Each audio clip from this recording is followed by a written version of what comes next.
Welcome to the Alabama Bass Trail Podcast, brought to you by Phoenix Boats. Now, here are your hosts, Alabama Bass Trail Program Director, Kate Donaldson. Welcome into the Alabama Bass Trail Podcast presented by Phoenix Boats. I'm Kay Donaldson, the director of the Alabama Bass Trail and your host for this week's podcast. And this is the podcast for the week of August the 5th.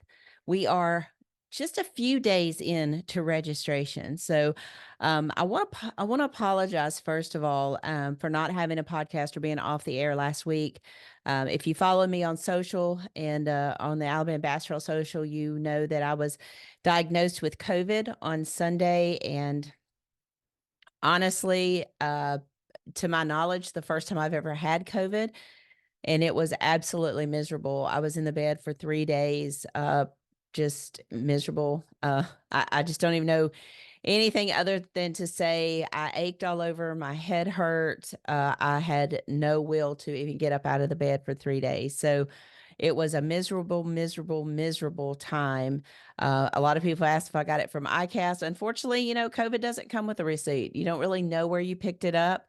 But I even if I did, I'd still go to ICAST. It is still part of what I do for my work, and it is the biggest meeting with the industry that you can have. So I'm not sure that it came from there. I actually attended a concert on Thursday night. I attended a big play performance with my son on Friday night.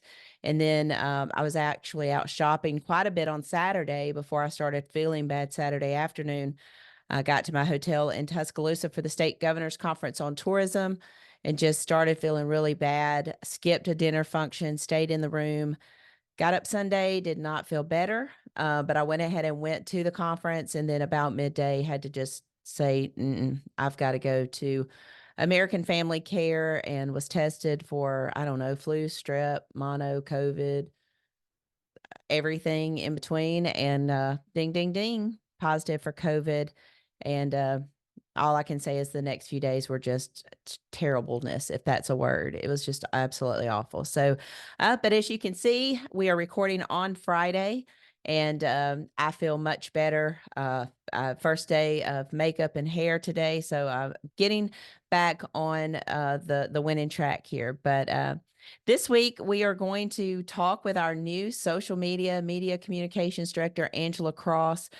Let you get to know her just a little bit better. And I think once you get to know her and hear all of her experiences, you're going to be just as excited about this hire as I am. And she is an avid fisherman. She understands the industry inside and out. And I think you're going to really, really, really get excited about everything she brings to the table. Going to also apologize. I have my water handy. I will need to partake in that throughout the podcast, just simply because I am still recovering from COVID. But it's I'm on the way up. I've been down here. I'm on the way up. So we are just a few days into registration. We're recording, I guess, 2 days into registration. Day one of 2024 registration. We had 39 registrations. Last night when I went to bed, we had 51. So far and away better than we were for the 2024 season. And today has been rather busy as well. As you know, we have 14 days of priority registration. Traditionally, sometime around that 11th, 12th, 13th timeframe is when we really kick into gear and start getting busy. But we have, I think it's half and half, about 25, 26 on each side. So we're running neck and neck on that. As you know, I will announce on the 14th how many spots we have available. And registration does start at 5:30 on August the 15th for all new teams. We're going to talk about that in just a little bit.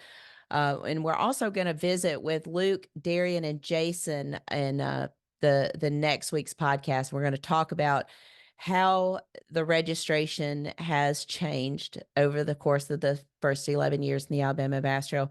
Going to talk about the old days and how it used to be, and we're going to talk about how it is now, and how just things have changed over the last 11 years on the Alabama Bass Trail. So that's going to be a fun one.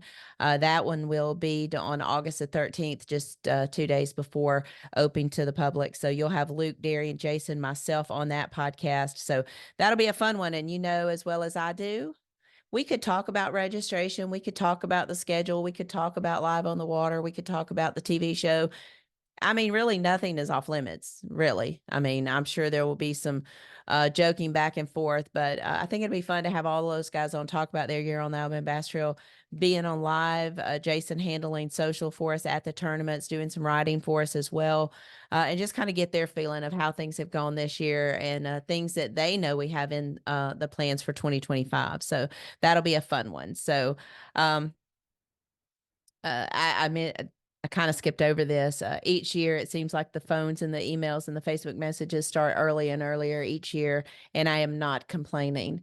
One of the overwhelming responses we get at ICAST each year is how quickly we sell out and how successful our trail is. From Wade Middleton, who runs Texas Team Trail, Chad Potts, the guys that over at Bass Champs, you know, we talk to guys that run different trails, that are involved in different trails.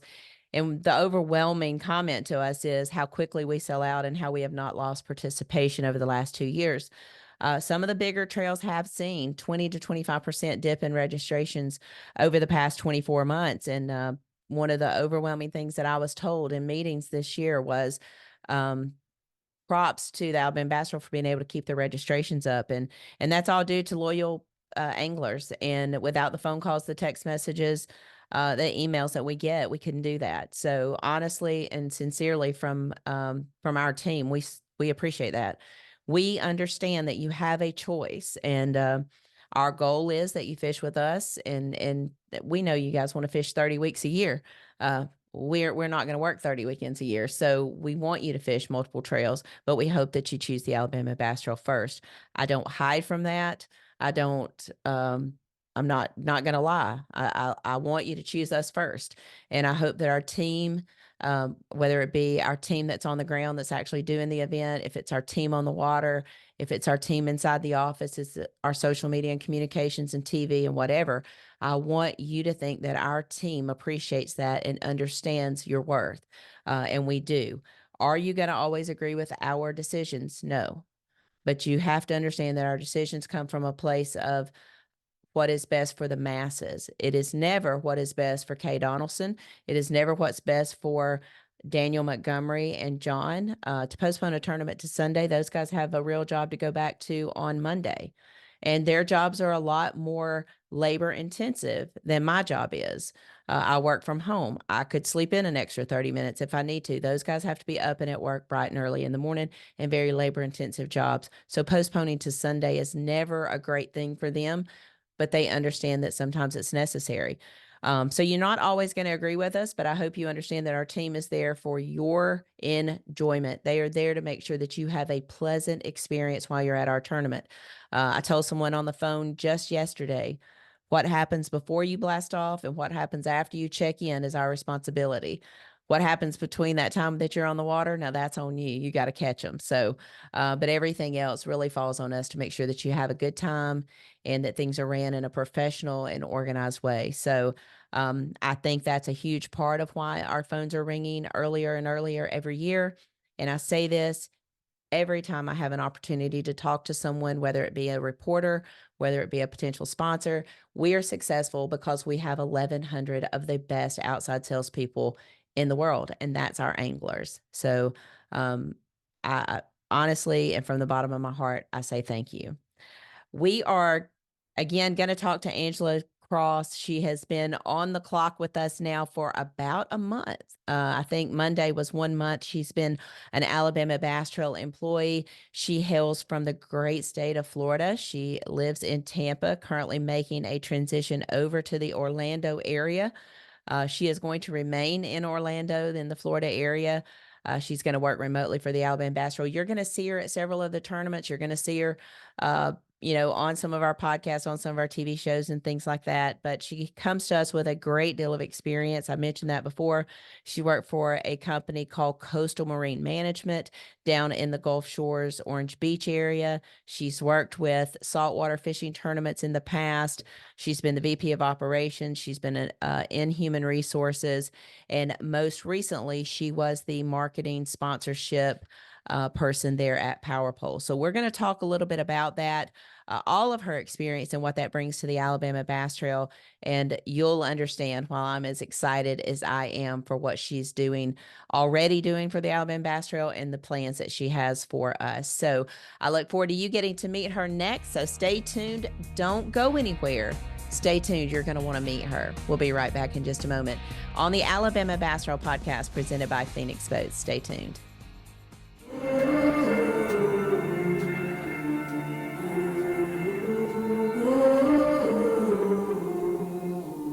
Things you let me see.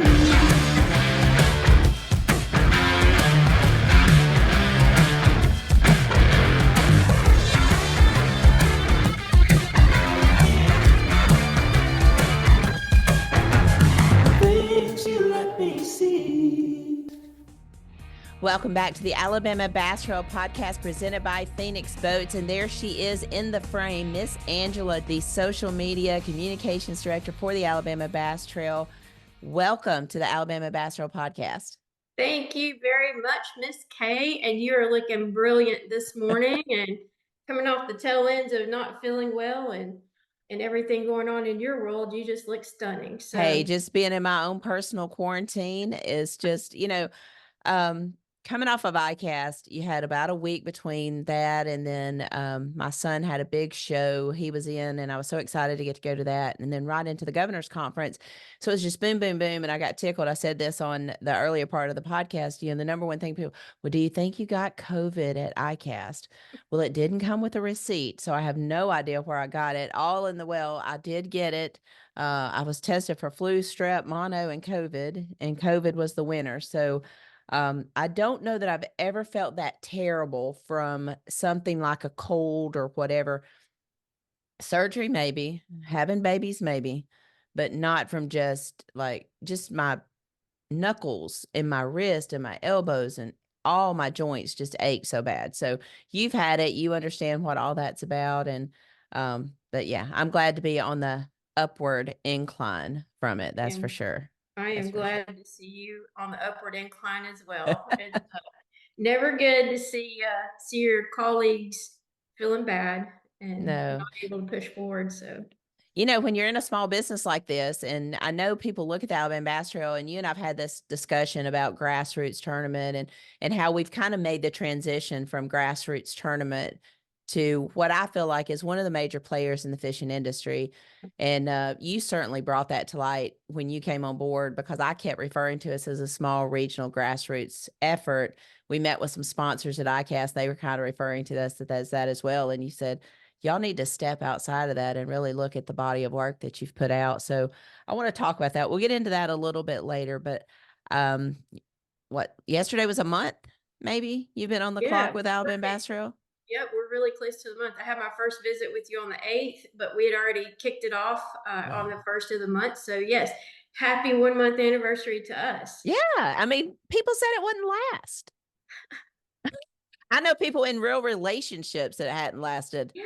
I might be people. Like I might have been that person at one time. So happy 1 month anniversary for us. I forgot to send you flowers. I'm sorry. I was probably in bed asleep. I apologize. I have to pull back some of those excuses I've heard over or I shouldn't say that. Rob Donaldson will be very upset with me if I say that on the podcast. Sorry, Rob. Anyway, welcome to the Alabama Bass Trail. Officially welcome to the Alabama Bass Trail podcast. I want to talk a lot about your experience. I've gone on and on and on about it on this podcast and previous podcasts, and I don't think anyone can understand how excited I am to have someone rowing this boat with me. And no throwing off to John and Daniel. Those guys do a phenomenal job at the events and preparing for those events and doing all that. But Monday through Friday, having someone in that boat with me rowing the boat is just really, really exciting for me. But you and I got to know each other through our connection at Power Pole. Yes. You became the media buyer and the sponsorship coordinator for Power Pole. And that's kind of how we got to know each other. And we had a lot of conversations. I don't look at it as most people think of you pitched your partnership. I didn't feel like that. I just felt like we had a good conversation. Mm-hmm. And, and I don't know if it's, and people always talk about, oh, female to female. I have good conversation with a lot of the men in the industry, but I felt like we had just a good conversation. I felt like I could be real with you. You've been around me long enough now. You sat in meetings with me, with our team. You've sat in meetings with me on our live team and TV crew team. You've sat in sponsorship meetings with me at ICAST. How real am I from day to day? Oh my goodness. This version of you right here is the version that you're going to get whether you're at ICAST meeting with a sponsor who is committing some sponsor dollars to us to run our next year's tournaments. And you're the same as if you're meeting with all of our ABT staff talking about future plans and what we're doing. You're the same way with your son. I've seen you interact with your son. Kay is Kay. And that's what I love so much about Kay. You're just not going to get a fake part of me. I just don't have the energy to do that. So what you get, and I heard Luke, and I was a little offended at first when I heard him talk to Chris and Tracy Zaldane about nobody wants to deal with Miss K. You do not want to cross Miss K. But then I was like, it's okay. Not everybody's going to like me, and that's okay. My friend that I celebrate my birthday with every year says, you're a little extra. I'm okay with that. It does not hurt my feelings. So Hey, you it's know fine. what? That makes you who you are. I said this going into this relationship, Miss Kay. You're going to be a little bit of a challenge in the communications world, but I love that. I respect that. No one's going to wonder about what angle you're taking on it, on anything, whether it's going to be something that maybe is a little bit negative attention in the fishing and tournament world, or maybe it's not. We know the reaction that we're going to get from you is from the heart, and I can work with that all day long. Yeah, honest and transparent is going to be what you're going to get from me. I know we can't tell everything that we know, and we have to keep some things close to the vest, but if it comes out of my mouth, it's going to be honest and transparent. You can believe that. I want to talk about your time that you spent with Coastal Marine Management. You were there for, man, what, 11 years? Looks like you were 11 with years. them for 11 years. Talk a little bit about your job there and how it kind of morphed into lots of other things that you did with them. It did, and that 11 years blew by. I'll tell you, I miss them to this day. It was a great working relationship. Scott Burt's the owner of that company, and it started off very small. So when I went to work for Scott, I got a 1099 and a part-time promise. And hey, you're going to prove yourself to me, or you're not going to hang around. I don't have the resources to keep people here just because I like them. And so having that mentality and going to work every day, proving yourself, and him building you and building you up and telling you how wonderful you are. And to, when I left the company, I was vice president of operations. So I was doing a completely different efficiency for Scott than when I started. When I started, I was doing a little bit of accounting and a lot of human resource. And he started out with just a few people with the corporate entity, and then a few marinas, and then we kept growing and growing, and then there's hundreds of people working for him at one time. And here I am helping him design his business plan and being a piece of that. So he saw value in me, and he absolutely sees value in female in our industry. Of course, it was primarily saltwater, but he saw value in what a female can bring to those roles, and invested heavily. And I appreciate him for that because he was a great mentor to me. Still is, still is. It's funny. I have mentors that I had in the banking industry. That's kind of where I started my professional career, was in the banking industry. I started as a teller, and then I went into some customer service, did new accounts, got my investment license, did commercial lending, commercial development. And that's kind of where I started my professional career, was in that realm. And then I left and went into uh, inhalation medication. I worked for a local company that did inhalation medication for a lot of pharmacies. We sold directly to pharmacies. And then Mr. Rao, a gentleman that I had done a ton of hotel development loans for, came back and said, man, we'd love to have you in the hotel industry. And so I did that. And it just kind of crazy, got into the CVB world, the Convention and Visitors Bureau world, with tourism, and ended up at Alabama Mountain Lakes. And then out of that spun the Alabama Bass Trail. So it's crazy how those mentorships, but I still talk to people in the finance industry, in the banking industry, usually on a monthly basis. And some of the people, and I take two pieces of advice from a guy that was my boss back at Colonial Bank back in the day. I think Jake was, gosh, he was thought of, but not here yet when I was in that industry. Two pieces of advice: if you're early, you're on time. If you're on time, you're late. Of course, he was a military guy. He was my boss, Larry Sturgis.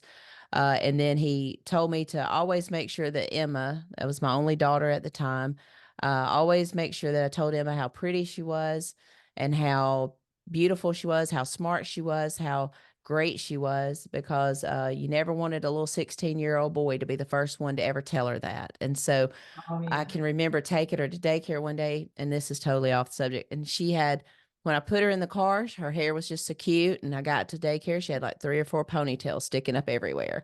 She had done her hair on the way to daycare. And I opened the door and I remembered what he said: tell her how beautiful she is. And so I did. And I walked in daycare and I just was like, here's Emma. Congratulations, y'all. I don't know what happened in the 4 blocks, but she looks beautiful. So those are 2 pieces of advice that I take from him. I get to see him every so often. And I remember a lot of the things that he ingrained in us early on. So it's fun that you have a connection to this person. You kind of evolve that relationship. And I think that's kind of how the fishing industry works. I think you never just go into an area and stay in that area. You've got so many skills. I do want to talk about the tournament side of what you did for coastal marine management, because I think a lot of people will be very surprised at the details and how similar we are in the jobs that we've had in the fishing industry. Oh, absolutely. So when I started operations for Scott, it was tournaments. It's a small crew. It takes every hand on deck to run a tournament. And so he calls me up, "What are you doing?" I said, "Well, I'm doing what you need me to do. I'm doing accounting." He said, "No, I need you to come to this tournament. I need you to count money." I said, "Okay, well, let's go count money." So it evolved a little bit at a time. The next tournament, he said, "Hey, what do you think about helping with registration? What do you think about learning the software for registration? What do you think about helping with the Calcutta piece?" Because in saltwater, of course, they have 2 divisions of entries. One would be in Calcutta, the next would be just your regular term entry fees. So then I started on that piece, and then I started looking at the legwork and the production and the TV and the media spins, and found out that I'm actually quite good at operations, and HR made me good at it, because you have to have a lot of structure. You have to be able to people, and you have to be able to say when something's not right. You have to speak up for the better of the business. And I was just really good at operations, and he embraced that. And then the longer we got, the more movement we had. And the vice president of operations that was there, he went to run a second leg of the business. So it opened it up for me. And Scott threw me in. I said, "Scott, I don't know everything there is to know about working on docks. I know everything there is to know about tournaments that we run, or I'm learning and evolving in that, but I feel like I'm very efficient with that. I know a lot about ADA compliance. I know those pieces, but I don't know how to fuel a boat. I don't know how to roll a dock line. I don't know how to interact with the staff that's doing these things." He said, "You'll learn. Just go do it. Go travel, go do it, learn." And I did. And I followed his lead, and I followed Doc Master's lead. And I adopted my own style of running things, but the tournaments always took front seat in the summertime. Billfish tournaments happen late April, early May, and they run all the way through July, the end of July now. And working 3 tournaments and having relationships in those tournaments, it just grew and grew and grew. And it's a whole production now where you're blocking off entire hotel rooms or floors of rooms to accommodate your own staff, your production team, and the people that you have to bring in town to help run these projects. And so it's 18-hour days sometimes. It's weigh-ins come in, and then you have to go and look at, are these weigh-ins accurate? Did we track them accurate? We have to do the audits on it. So when you see the lights go down, the fish have been weighed, and everything ends, the work begins. It's just a different type of work. So that's my life in tournament in saltwater space, and it's very similar to what I see in the freshwater space. It is. It's funny that you say that because I had recruited tournaments like bass. I'd recruited them to Decatur, and I'd worked with other cities to get bass tournaments. Even with the 2014 Bassmaster Classic, working with the city of Gunnersville, meeting with their hotels, meeting with, where we're going to put the service yard and where we're going to do this, and working with Katie Norton and all of them to make sure that that was a successful event. I really thought that I knew what to expect. Have no idea what happens when it's 24 degrees outside and the wind's blowing 10 miles an hour and the boat ramp freezes. So the first morning that we blasted off was 19 degrees. It had been 3 days of single digit weather all week. So I had no concept of we needed to salt and sand the ramp. Luckily, it wasn't an issue at that event. But now it's like you can ask John in November. I'm like, okay, how much de-icer do we have? How much sand do we have? How much all of this do we have? Because I'm thinking about that stuff ahead of time. And it's just being in it 11 years and now understanding, what west wind at Wheeler Lake means. If you've got a direct west wind, knowing in 2017 and seeing what that meant, it's just a process of learning over the last 11 years. And yes, you call local anglers and you say, hey, if we get 10 inches of rain, what's that going to do to the lake? Are we going to be flooded out of this area or whatever? So you can kind of get that. But when you go back to the drawing table and it's you and Daniel and John and Kenny Kernell, your producer, and your live team and your core guys, you sit down and say, okay, we've got to make yay or get, yes or no. Are we going? Are we not going? Are we postponing? Those decisions based on 11 years of experience. No, I haven't fished for 30 years. And a lot of times when we postponed Pickwick, the fishing was amazing. Blasting off 225 boats less than a mile from the dam, where it's going a bazillion gallons of water per second with trees and debris and picnic tables and everything in the water. And these guys paid in August. Now it's February and their adrenaline's going and everything's just, it just wasn't right. We knew that we were not in the right space. So having to move that tournament was one of the hardest things we ever did. Probably the safest thing we ever did. Were there tournaments we should have moved that we didn't? February 2017 at Wheeler was probably one of those we should have moved. Did we move tournaments that we probably shouldn't have moved? Lele a couple years ago. Storm still came in when my team was tearing down in the afternoon. But I think that's something that anglers don't sometimes see. The work that goes on from 2:00 in the morning to 5:00 when they show up, and what happens after that 5:00 last call, where you weigh in everybody, checks are given out. Now you've got 2 more hours of work that has to be done before these guys get to go home. So, how many, you had 3 tournaments that you had to do with each year? So yes, the main tournaments that we had. So the marinas themselves would often have shootout tournaments, tuna, wahoo, and dolphin. Blue marlin tournaments. There were 3 that we had some reference into: the Triple Crown, the Blue Marlin Grand Championship right there in Orange Beach, Alabama. I want to say that. Florida girl working a lot of hours in Alabama, and there is a huge crossover from freshwater to saltwater right there along that coast. But also the boat show that takes place right there in Orange Beach, Alabama. That was a piece of my business model with Scott and Chris and the crew with CMM, as well as a boat and lifestyle show right there in Panama City Beach. So that area of the coast and that area of Alabama, I've spent many, many hours working in. So other than those local tournaments that the marinas will put in, 2 other tournaments, the OBBC that's held right there at the wharf, we had a little footprint in that, just with a role to support the tournament with stats, and then also at the Destin tournament. So we definitely participated in those, but it's been, a lot of years and a lot of tournaments and a lot of hours and boat shows, and learning those same lessons that you're talking about. Is you may have to cancel an event, but I'll guarantee you that a lot of time and consideration goes into that, and you never know what exposure that you kept from, or what risk that you kept from happening by canceling it. You'll never know those things.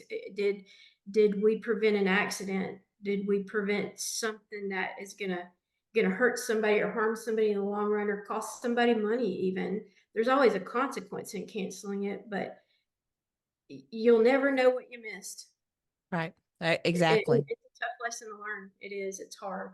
It is. And unfortunately, we've had some other organizations suffer some of those losses. We've had accidents in the Alabama Bass Trail. Fortunately, knock on wood, we've not had anyone pass away from an accident, but they do happen. Even on the most perfect days, they happen. So I Yes. think you just have to be very cautious when you let other factors bleed into that.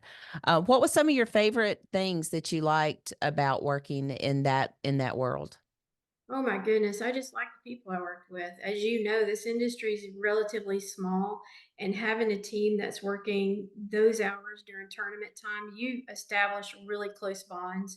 Um, we all work closely together. We may do other jobs Monday through Friday, non-tournament time, but when we get down and dial in tournaments with that particular business, the friendships, the love of the sport, the love of the anglers that fish that sport and the teams that support them, and just rooting for every one of them and watching them bring lifetime fish into the scales. um that's super huge. It's powerful, and I really, really enjoyed the time I spent doing it.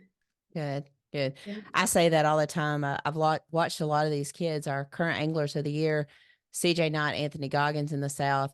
I literally watched CJ fish from the time he entered Auburn University. And I watched him go all the way through, then get married, have his own child, So I've watched him grow up right in front of me. And I see other anglers like Fisher Anaya who's doing some of the same things. Darian Craig, crazy story. Darian Craig took my daughter to her senior prom. And I watched that guy win an Alabama Bass Trail event. Then I watched him create an incredible business and then come back and work for the Alabama Bass Trail on live. So those friendships and those relationships that have been built through this industry, a lot of times people will talk about mine and Gerald's relationship, and we do have a fun relationship. Um, and it was built inside the industry. It's far outside the industry now, but when I think about the people that I've watched, like a Justin Atkins, who fished with me when he was at Mississippi State and is now on the Elite Series. I look at Wesley Gore, and you got to meet Wesley in the Power Pole booth I this time did. at ICAST, and my comment was, and I told him, I said, dude, I am not throwing off at you at all, but this kid wasn't born with a silver spoon in his mouth. He has literally gone back and worked processing deer and whatever he has to do, guiding, whatever, to get to that next tournament. And he really is one of the kids that I think does it the right way in the amount of time he spends on the water and all that. But he fished with me early on, fished the 100s, and now I see him on the Elite Series. And it's literally like sending my children off to these bigger organizations because I've watched them grow in this sport. So I know those relationships that you talk about, and it is so cool to be on this side of it. And I'm glad that you got to share that same thing. Let's move on to your time at Power Pole. And I wanted to highlight the fact that you moved over to Power Pole in June of 2020 when the world is shut down. We're in the middle of a global pandemic. How crazy was it to change jobs during that time frame? It was absolutely, it was good, and it was absolutely frightening. I'll be honest with you. When you're trying to establish these relationships at a new company and prove your value, you go in and then you're there a week and they say remote. And if you're not accustomed to that remote sense of the way, which I did, it was Coastal Marine Management. I was a remote employee, but I had those bonds established already. And now I'm trying to learn the ropes. I'm trying to learn the softwares. I'm trying to learn the people, and how to interact with different personalities via web and Teams. And so they're great and they made it easy, but it didn't make me feel any better going into that. I've really got to come strong, and I've got to prove myself. And they were very busy. COVID did one thing to the industry, is it made this industry have a huge demand on all of the boating accessories. And as you know, Power Pole is in the thick of the weeds with boating accessories. That's what they do. And so they're looking at 18-week lead times, trying to staff up to meet that, and then trying to get materials in.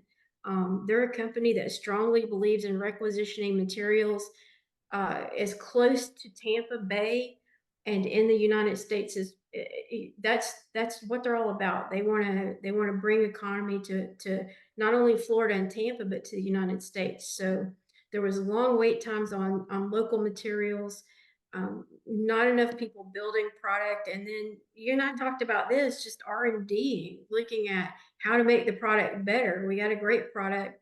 How do we make it better, and how are we designing new products? So a lot of things going on there. So it did make it challenging, but it was also really fun to see a business taking off like that and just high demand. Well, I've talked to Teresa Johnson at Phoenix about that too, and I think different companies took different approaches to COVID. And we talk about your R&D, that's research and development. I think a lot of times when people are like, oh, well, you got a Power Pole sponsorship, you must, they've just got this huge corporation. There's tons of dollars that they're handing out and all that. I don't really think that people understand the amount of money that goes into research and development. I know from Phoenix's standpoint, they just had a new release on the boat. I know there's so much tied up into engineers and drawings and planning and patents and all the things that go into that. Then you've got all of those engineers and all of the people that work in those departments. It's really not just, oh, we have a product that we got off of Amazon and we're trying to market it. We're not resellers. We're actually creating this piece of equipment that has to be so finite, and it has to be energy efficient, and it's got to be good on our batteries, and it's got to be all this.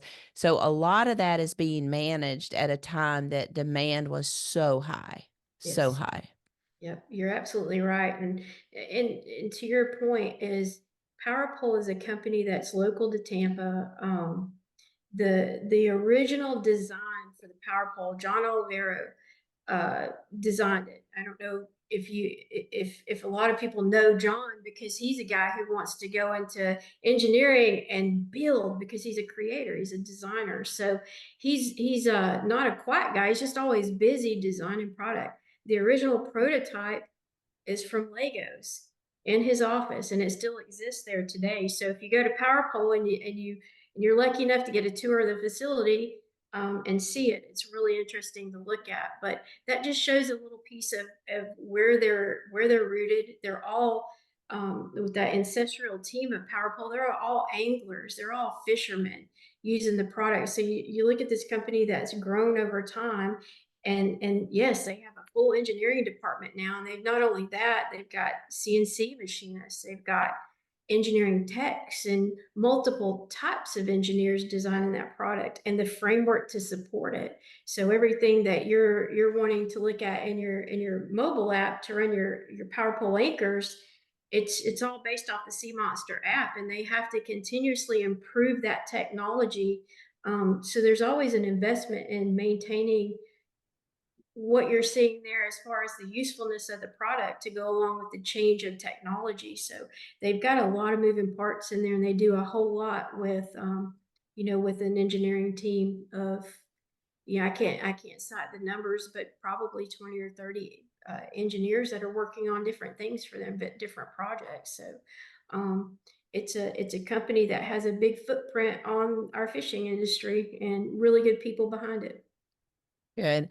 I know you started there in HR, so you were part of that and onboarding people, and at a time when the world didn't have a lot of employees that wanted to come to work. And unfortunately, it's hard to do a lot of remote, engineers maybe, but actual people who are assembling these products and putting them together. It was a tough time to make sure that you're managing all that, plus staying in um, your budgets and all of that. So I was real interesting when I saw the date that you actually joined with PowerPole. Yeah. And then you moved over into the media buying part of it, the sponsorship part of it. I know when Kurt told me, hey, I'm going to be handing you off to a new person, and you get that a lot in the fishing industry. You rarely go many years dealing with the same person in the fishing industry. Lots of times you're handed off to other people. And even in some of our non-endemic partnerships, we've seen change over there. They go up the ladder, and now you're back, So you go over into marketing, media planning, buying for PowerPole. You and I met that way. Talk a little bit about what that job entailed as far as like dealing with bass and MLF and all the other things that you were working with. Oh yeah, And I think it deserves the mention is when I was with Coastal Marina Management, I did a lot of media buying and media planning for them as well. When you look at all these tournaments and the dollars that it takes to support the marketing and marketing material data for those, it's substantial. So I had a little bit of background in that, and it fit the space with PowerPole when I did the move over. But working with sponsorships and deciding how we're going to spend our media dollars, and we have a budget, and what does that budget translate into, and how's it going to help us uh, just bring more people to have knowledge of a power pole anchor, or the charge unit, um, our products overall when I worked for them, and planning it out in that space, because I'd not only worked in you're looking at digital creation, but I also worked in the TV space and the radio space. So we covered media from all angles, and most people in our world knows power pole, so they'll see it on TV, they'll see a commercial, they may see it at tournaments, they'll see it at ours. But you also see it in many other spaces. PowerPole is also a company who gives back. So if there were, and that was under my umbrella too. So if there's an organization that we could help and it fell within, a criteria of how we could support that with product, that was something that I took care of for the company too. So it was a lot of moving parts. Kurt was great, and he said, "Here you go. Let's talk about it. This is what I do. You do it from a stylistic point. You do it the way you do it. But here's the meat and potatoes of it." And he was great to let me take it and run. And I feel like we were a great team, and I think we did a great job. I got to meet people like you and get really good relationships outside of that. So I already knew what I was getting with Kay whenever I signed on with the ABT. So Well, usually it was funny. I had met a gentleman at the Bassmaster Classic in Knoxville, him and his wife, and he kept telling me how much he wanted to fish the trail, how much he wanted to fish the trail. So he signed up this past year.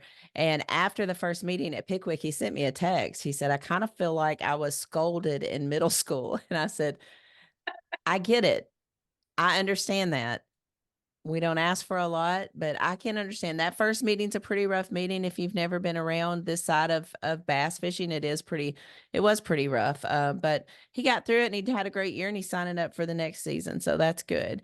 I do want to point out that Angela was here the week of the 8th through the whatever. I can't remember. Maybe it was the 8th through the 12th, 8th through the 14th of July. And we're working on getting ready to go to ICAST and kind of formulating our processes and our plan and strategy and everything for ICAST. And we had a golf tournament that I was participating in for the first time. Jake and I were, and they were helping me find a couple other people. And they said, "Angela, do you want to go? Do you want to be part of ICAST Cup? Do you want to do the fishing part of it?" And she's like, "I can do that." And I'm sitting here and I'm like, they didn't ask me to do that. They were smart. They knew better than to ask me to do that. But how cool it was that you understand it. Fishing is not something that you talk about or that you write about or that you do really cool ads about. It's something that you understand. So talk about that a little bit. well, absolutely. I'm getting better and better with casting for bass. I did come. This is a Florida girl. It's originally Texas, though. We'll say that so we can recognize the accent. But years of fishing in saltwater and years of being on the docks, that's something that you interact with anglers, captains, fishermen all the time. And it's people often tell me, if you love to fish and you get in the business, then you'll stop fishing. I can see that in a lot of instances. It just didn't happen for me. I still love to fish. I absolutely it's something I love to do, whether it's salt or fresh. I will say this: I'm guilty of casting out and catching a catfish over a bass. I'm still learning. If anybody wants to call me up and give me some pointers, I'm accepting them. I'm taking them right now.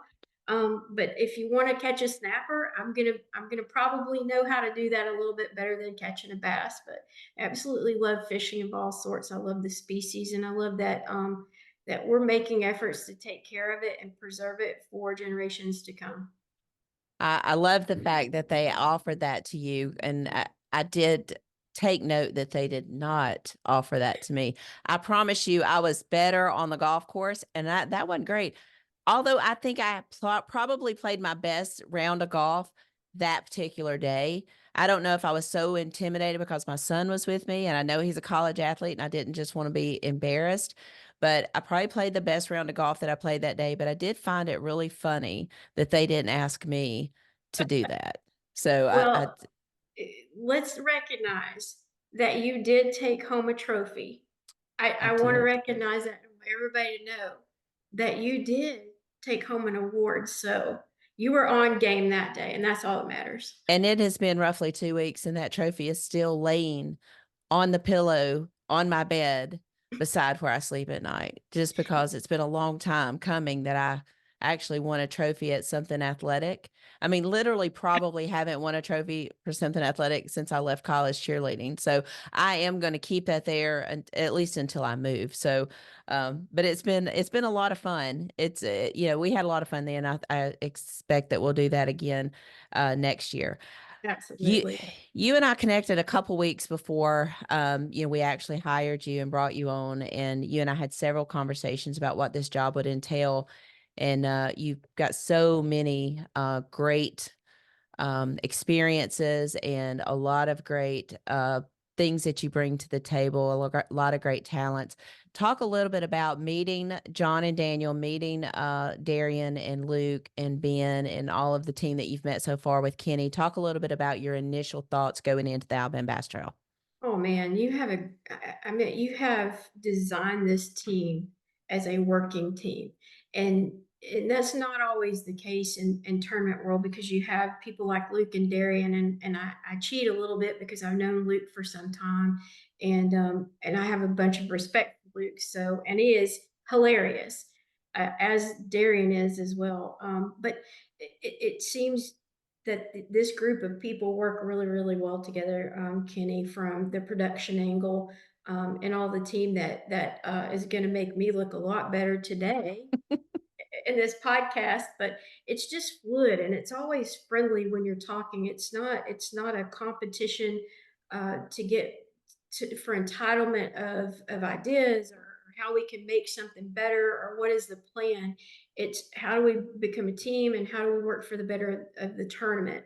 And I got that sense when we had dinner with John and Daniel. It's fluid and it feels natural, not forced. And I know that I can work with a team that that's that good at communicating, at just sitting and talking and breaking bread and asking questions about who I am, and where did I come from, and who I am as a person. Do I have dogs? Do I have kids? And being interested in the whole person and not just what you're bringing to the team. And I'll say this: I'm coming humbly to the team, and I hope that I can show value out of the gate. But I also have a lot to learn. Yeah. I think you have a lot to learn Alabama Bass Trail style, but your talents and the stuff that you've been a part of and things that you've been able to create, um, I feel just, I think I told you this on July the 8th, I got up out of my bed and of course made it up because I was still showing the house at that time.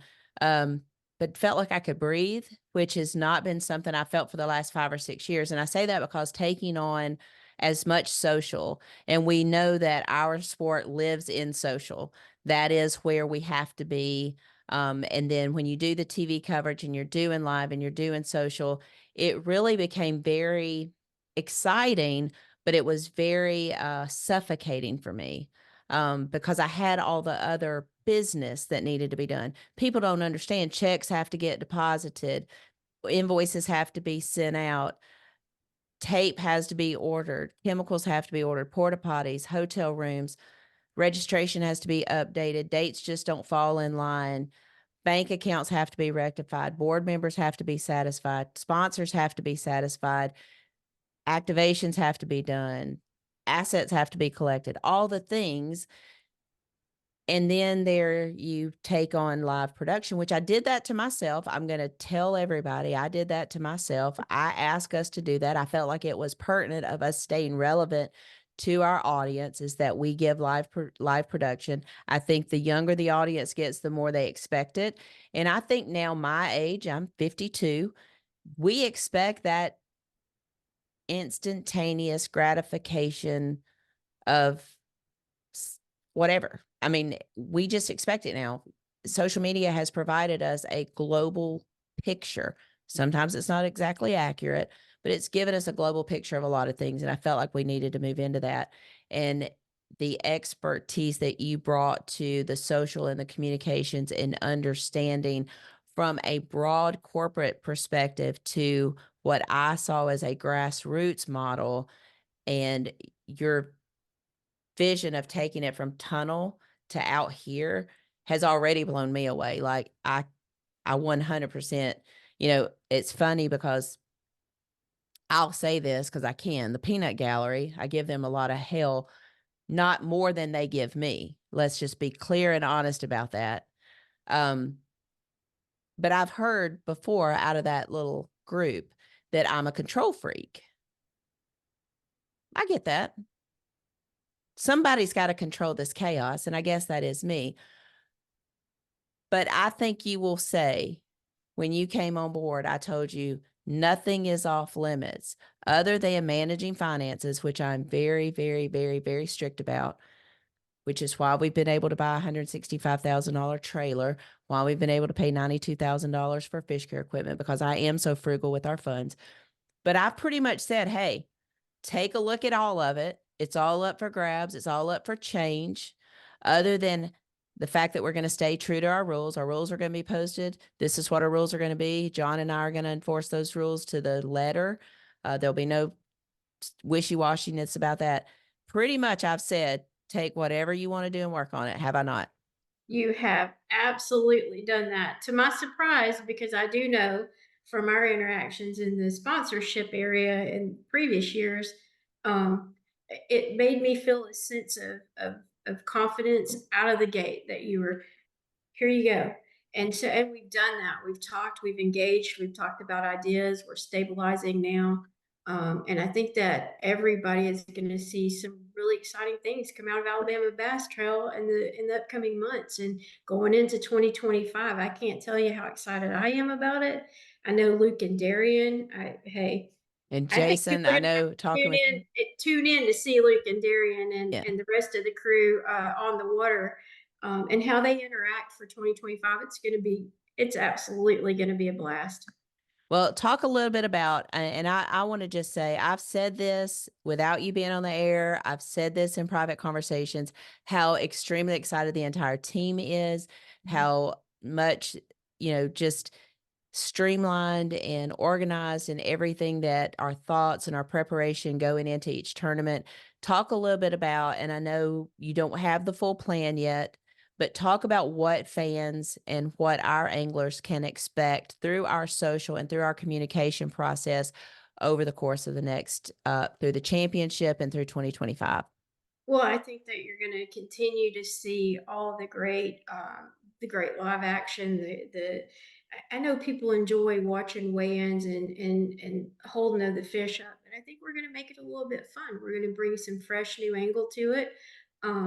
You know, we're going to focus on creating some fun videos and talking about tips and tricks and just bringing some new flavor to something that's already wildly successful. You can go on and look at our page and see what we've been creating for previous years. You're going to continue to see that stuff. We're just going to build on it a little bit more.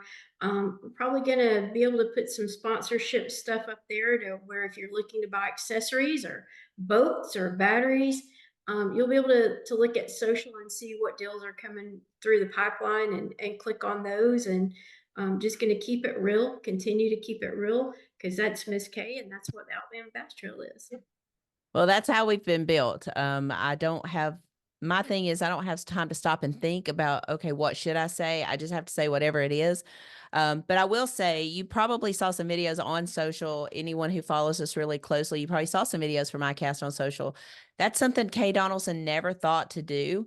Yeah, I've made some posts about it. And hey, we're here at this booth and this is our sponsor and these are great people, blah, blah, blah. But Angela just took it and ran with it and said, hey, we're going to get some people in these booths. We're going to talk about some of the products that we see used out on the Alabama Bass Trail. We're going to showcase our sponsors at iCast.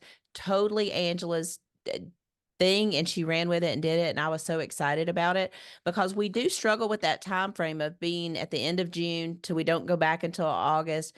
Yeah, I mean, we have registration in August, but we don't fish again until October.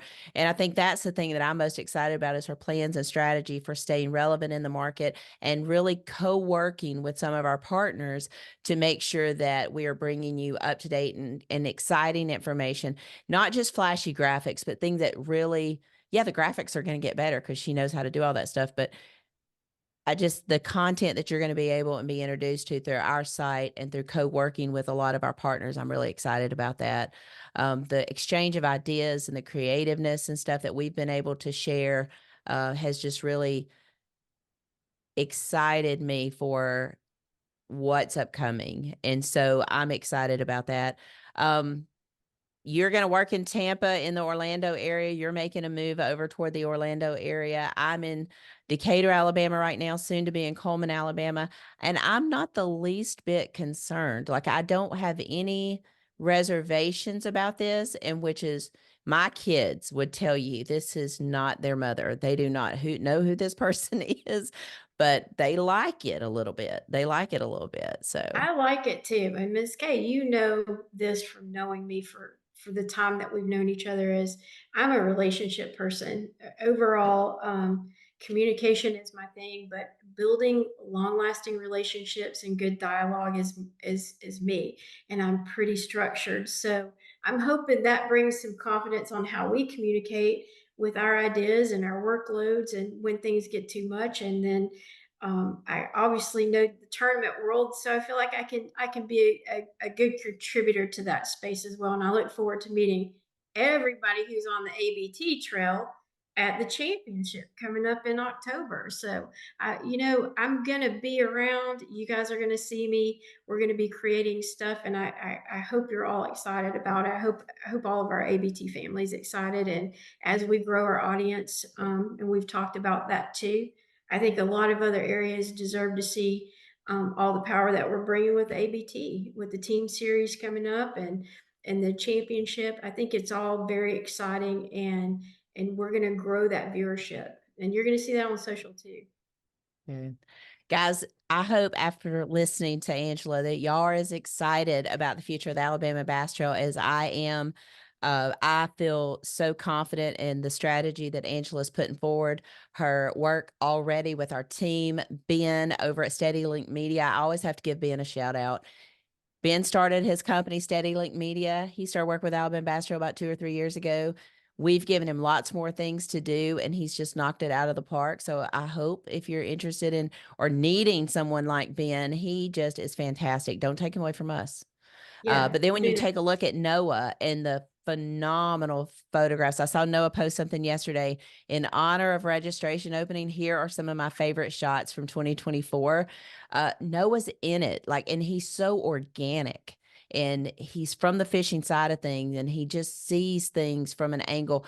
I say creative people all the time. Like, I am not creative. Trying to match a chair and a couch right now to me is giving me fits.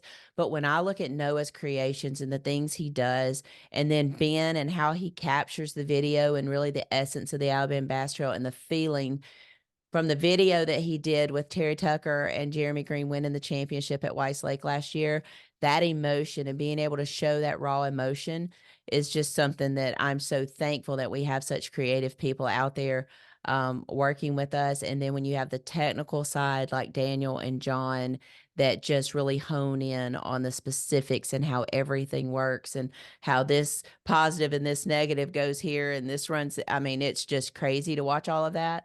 I think you're going to be you've already been a phenomenal asset to the Alabama Bass Trail, and I can't wait for years down the road for us to sit back and look at this and think of where we were. Like, I kind of plan on doing with the guys, in the following weeks, think about what registration was like 11 years ago and what it's like today. We're going to reminisce about that on our next podcast with Luke Daring and Jason, talk a little bit about that in the 2025 season. So I look forward to 10 years from now, us sitting back and thinking about where we were in 2024 on August the 2nd and where we're going to be in 10 years from now. And I truly am excited to have you, and I look forward to seeing you in a couple weeks back here in the great state of Alabama, Miss Angela. Yes, I am excited for it too, and I can't wait to see what you, Luke, Darian, and Jason talk about.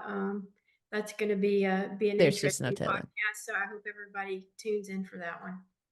All right, guys, there she is, Miss Angela Cross, the new social media and communications director for the Alabama Bass Trail. And you're listening to the Alabama Bass Trail podcast presented by Phoenix Boats. Stay tuned. We'll go to segment 3 and wrap this thing up and get you guys back out on the water. Stay tuned. Research and development is more than just time in the shop for us. It's time out here. Sweating the details. Making boats that work as well in the real world as they do on paper. From our R&D team to our anglers on the water, we have the knowledge and passion to build you the finest fishing platform in the world. Welcome back to the third and final segment of today's podcast. I do want to thank Angela for taking time out of her day. And yeah, I guess technically I'm her boss and she was just doing what I asked her to do, but I absolutely am thrilled about having her on our team. So thank you, Angela, for taking time out of your day to be on the podcast with us. I wanted you guys to learn a little bit more about her and understand the amount of experience that she has in the industry, and that the future is bright for the Alabama Bass Trail. All right, let's talk a little bit about it. I mean, there are about 8 days left during priority registration. When you hear this podcast, it is being recorded on Friday ahead of the Tuesday drop date, but you'll have 8 days left in priority registration. Don't forget to register. You wouldn't believe the number of people I have forget that they have priority and do not register, and sometimes get left waiting on the wait list. So don't do that. You have until August the 14th to use your priority registration. Everyone should have received a text message on July 25th. That's a text message, not an email, giving you your team ID and PIN number that you can use to get registered. Everyone else, open registration takes place August 15th at 5:30 a.m. Central Standard Time. That is Alabama time. So make sure to get signed up. We'll be talking with Luke, Darian, and Jason on next week's podcast, letting you know their thoughts on registration, where we've come since 2013 when we had the first registration for the trail, to how we do things now. So some of the guys there, Luke, I know for sure, was in that first cast of anglers. And I think Jason came along pretty soon after that, as well as Darian did as well. I do want to remind you, August 20th, if you are around the Camden, Alabama area, 10 o'clock a.m., Roland Cooper State Park, we do have Big Daddy Lawler's memorial service. We'll be dedicating the monument to him and his many, many years of service to the Black Belt region, the state of Alabama, and certainly to the Alabama Bass Trail and other tournament trails that visited Camden, Alabama. I'm looking forward to being there with a lot of my close friends from Camden, a lot of people that loved Big Daddy Lawler, and just celebrating the life and influence that he was during his life. Going to be a sad but a good time being down there in Camden. So, but that does it for this week's podcast, guys. Guys and gals, I do want to thank you for listening. Thank you for being a fan of the Alabama Bass Trail. I do hope you will subscribe, rate, and review the show on your favorite podcasting app. Again, if you have certain things you'd like for us to cover, if you've got a topic that's hot in the fishing industry you would like for us to cover, if there's someone you would like for us to interview, please let us know. Drop that in the inbox at k@alabamabasstrail.org or Angela@alabamabasstrail.org. We'll be sure to see if we can get those people on or cover the topic in the Alabama Bass Trail way that you want us to cover it. We look forward to being back on the podcast next week with Luke, Darian, and Jason.